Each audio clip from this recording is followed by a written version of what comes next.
Vaus Télévision et Vision d'action pour les oubliés de la société. ONG et un camping pour rendre visite à la Bénini, au bazar de la société. Et dans 10 ans, il y a Vaus, on a félicité nos visionnaires, on a vu aux alliés, maman Janine Kanko, na Toronto aussi, on a vu sur le mot. Et on a abonné sur la News Télévision, la fidélité et confiance pour que ça on a vu sur staff technique Mobimba, il y a Vaus Télévision, et il y a ONG Vaus. Et pendant 2 ans, il y a Vaus, et tout j'ai bon, tout fêté dans la terrasse, tout lien moussounité, mais tout j'ai bon, il y a la fondation pour la fondation Mbele. La fondation Alain Ndele. Fondation Alain Ndele pour tout partager, mes fils qui ont petit rien Oyo. Na 2 ans il y a Vaus pour la Kabula Nabana. Alors on a dit que non, toujours continuer comme d'habitude parce que les images vont parler beaucoup à notre place. Il y a un tout le monde et puis tu reçois une interview pour l'intégralité de ce cas dans l'émission. Merci. Jusqu'au passage à prier. Bonjour. Bonjour les enfants. Vous allez bien? On dit vous savez, vous m'avez dit quoi? Hein?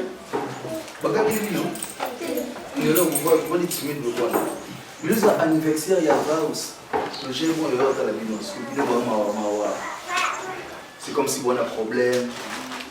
Est-ce que c'est mes alliés? Mais c'est moi Zali.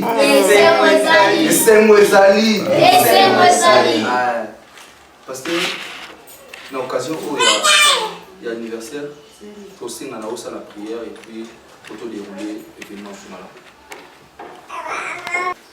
Nous voulons commencer d'abord par la prière. Nous, Vaus, pour 2 ans de l'existence, nous voulons rendre grâce à Dieu par rapport à 2 ans de cette existence. Et c'est pour cela, avant toute chose, nous, Toyebaka Nakobanda Nalosam. Amen. Amen. Alléluia. Amen.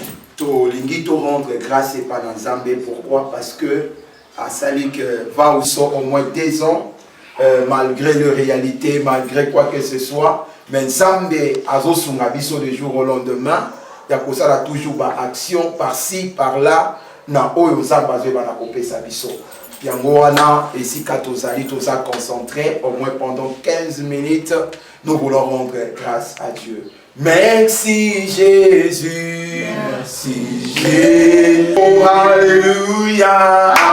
Alléluia. Oh, nous t'adorons. Nous t'adorons.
Pour tout ce qu'il est en train de faire pour nous, pour Vaus, dans le nom de Jésus, élevons nos voix et commençons à dire merci à Dieu.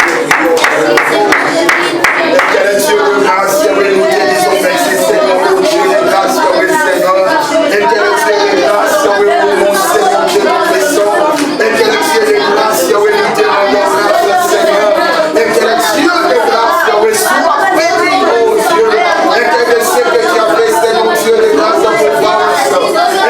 Dieu de grâce, Seigneur Dieu des armées, Dieu de grâce, Seigneur Dieu d'Israël, Dieu de grâce, Seigneur, oh mon Dieu des armées, Dieu de grâce, allez prier aussi pour nous, entre autres pour Maman Janine Kankou. Et vous allez dire que cette vision puisse continuer. Que l'Éternel ouvre encore des portes pour nous, que nous puissions avoir des moyens pour soutenir, pour faire encore des actions par-ci, par-là, dans le nom de Jésus. Est-ce que vous pouvez prier pour nous?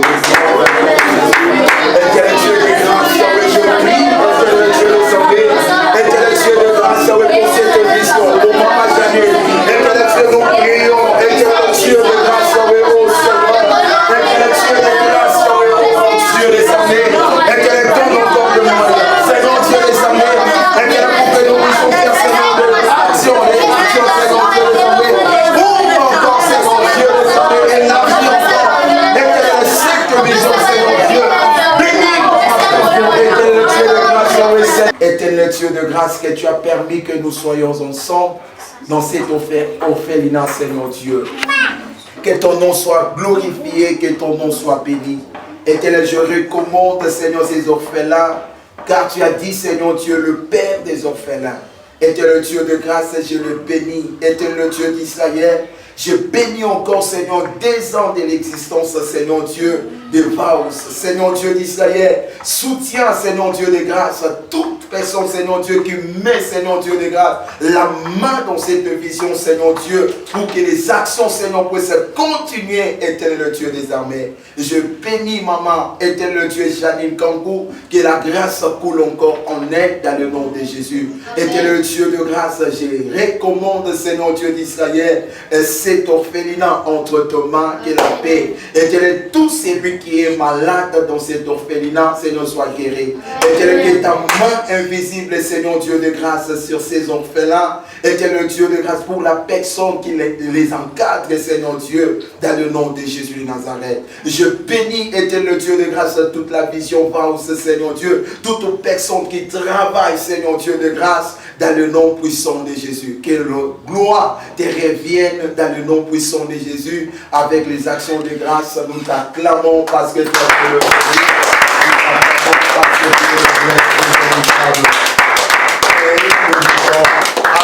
Amen. Amen. Que Dieu nous bénisse. Place. Amen. Notre frère Yves. Ils sont aux Vaos. Ils 2 ans. Dans 2 ans, tu as déjà bon, tu as rendre une visite. Au lieu de tous les amours, tout que nous mettons ensemble. Parce que l'anniversaire va faire tard, hein? On va plus que un gâteau, pour fêter. Visionnaire, il y a pas aussi.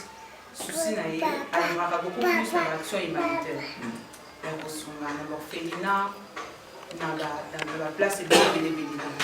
On a 2 ans, on a dit que c'est Pelaki, tu as rendre la visite. Et apparemment, tu peux coller dans la distribution symbolique. Oui, il va faire une ligne au biseau, tu mets les binos. Je pense que. On va faire ça les biseaux. Et on te donne les binos. Donc, tu as un sac noir sémoule, 2 sacs à l'eau, et puis carton noir savon, carton noir à cuisse, 2 bidons à cuisine, un deux sous à oignon, et puis un sucre. Hein? Oh, ben, Mouna. 10 sous. Oignon, dans la café.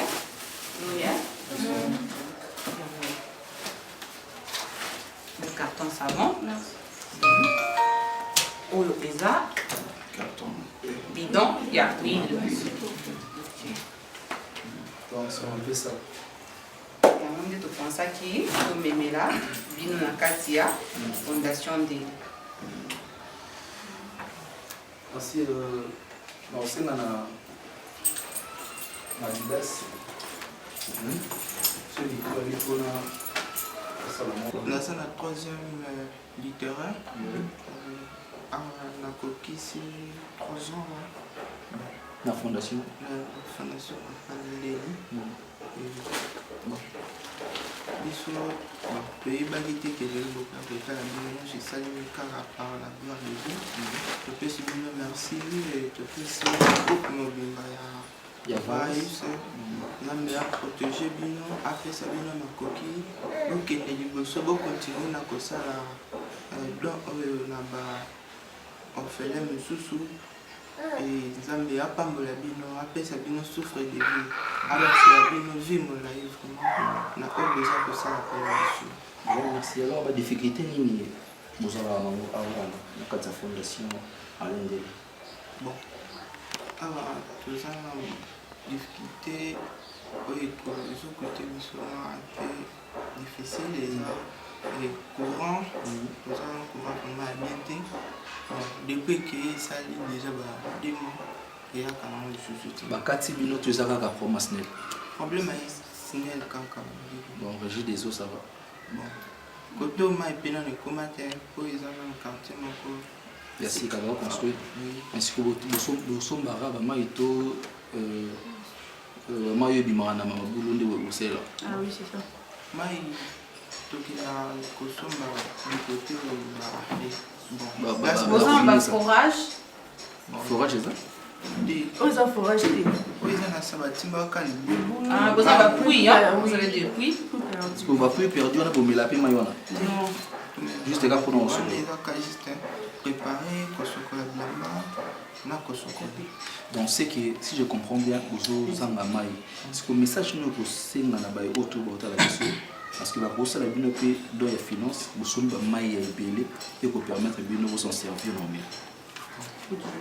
aussi na kaka bato baza motema ya kosunga lokola fondation voice bon baya kosoutenir biso kaka na babiloko ezozanga biso lokola courant na mai soki basungi biso mpenza mpe akozanga te kopambola bango mpo balobi moto akoede ofele veve donc aza lokola azoluka lipamboli epai ya nzambe sikoyo na niveau ya étude ndenge otangaka wana badifficulté nikutana na moto badifficulté nyonso na niveau ya étude côté étude naza vraiment bien vraiment côté étude wana mayekolo beza te étude naza vraiment bien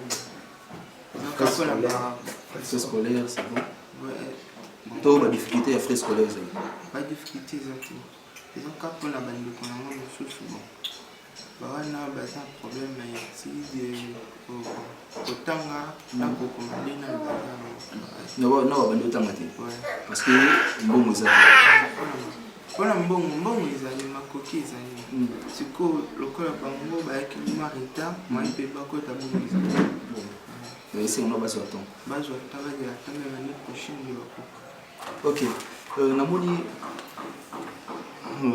grande sœur oh j'ai aussi mis ici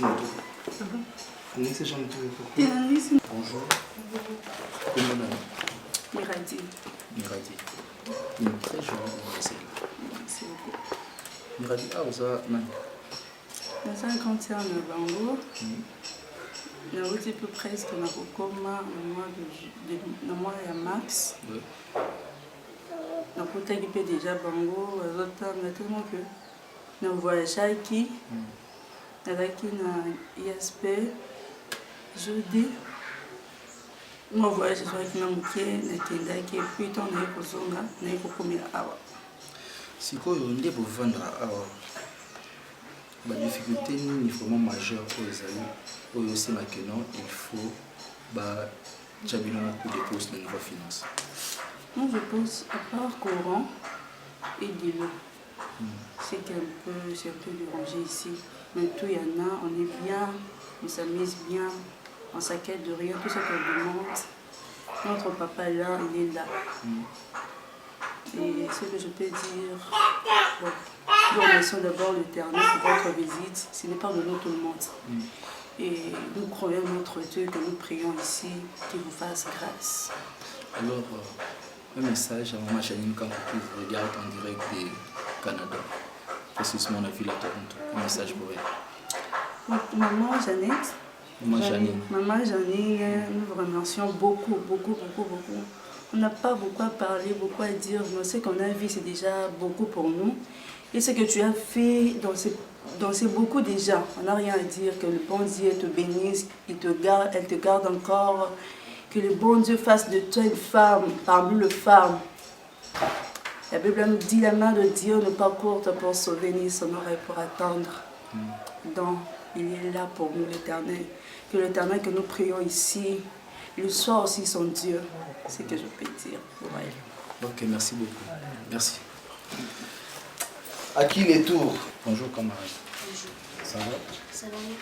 Comment vous allez? Mardoché. Mardoché. Oui. Mardoché, trop timide. Hein? Non? Est-ce que vous avez les anniversaires à Vars? Pour mon IP Bilo, pour mon présence à Vars. Est-ce que ça donne des... Ça m'a bien fait tout.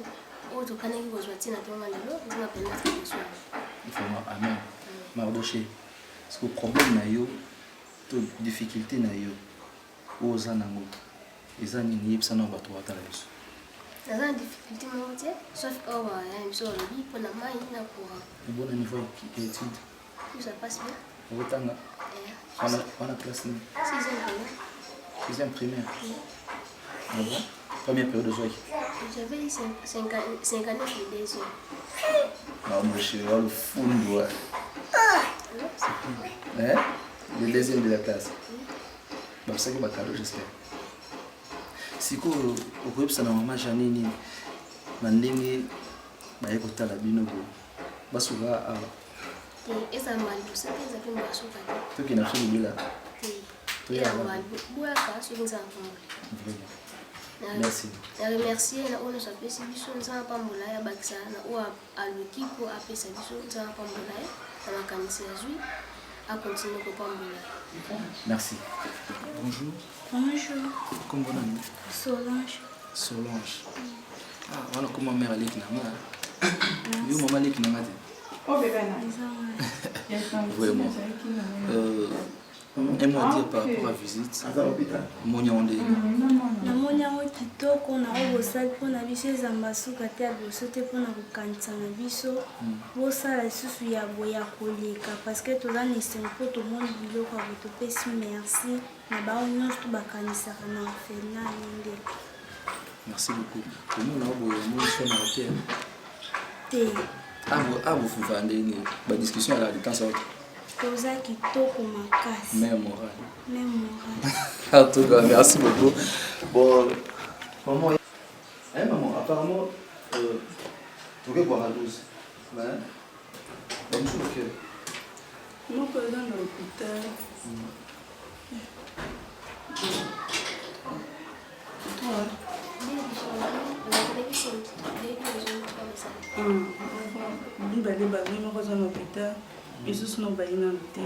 Ah, donc c'est qui va qu'il Ah oui. Quelle classe? Ah bah quelle classe, mais moi on est dans l'hôpital. Ah ok. C'est bon. Baboni ya Vaus. Ou balingaka Vaus. Ou ba contribuer pour na ONG Vaus. Biso Vaus to ya ba mingi. Pour bomona réalité ya ba contribution na bino au bobimisaka. Na amour nyonso. Et na ba nyonso ko ba soutenir Vaus. Ko ba so attendre na bango et on sala geste charité pour na Vaus. Et na pesi mbote na maman José Kabongo na Toronto. Na bosanité pasteur Joseph na États-Unis. Na bosanité souté maman Odette na Belgique. Sans oublier papa Ilo na maman Gisèle na Londres. Et na musika na moni maman Safilonga. Tant la maman Safilonga na maman Olivier Longa derrière la caméra. Et na moni lisusu tonton Edgar na Edmonton.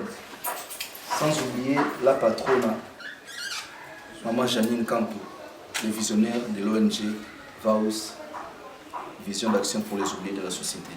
Continuez toujours, boy, na amour, na volonté, il y a pour le aider. Parce que tant que vous aidez, nous n'avons pas fait toujours la porte. Donc, nous ne sommes pas nous à la pète. Car on est au Lubara. Nous avons besoin de Kabela. Nous sommes peu bon maman pour nous bâtir les souhaits et bien. Donc continuez toujours. So ingana bino to mona ile lote c'est que nzamba zongi. Clara de Bruxelles obi na boaka na boaki. À nous revoir au prochain numéro. Bye bye.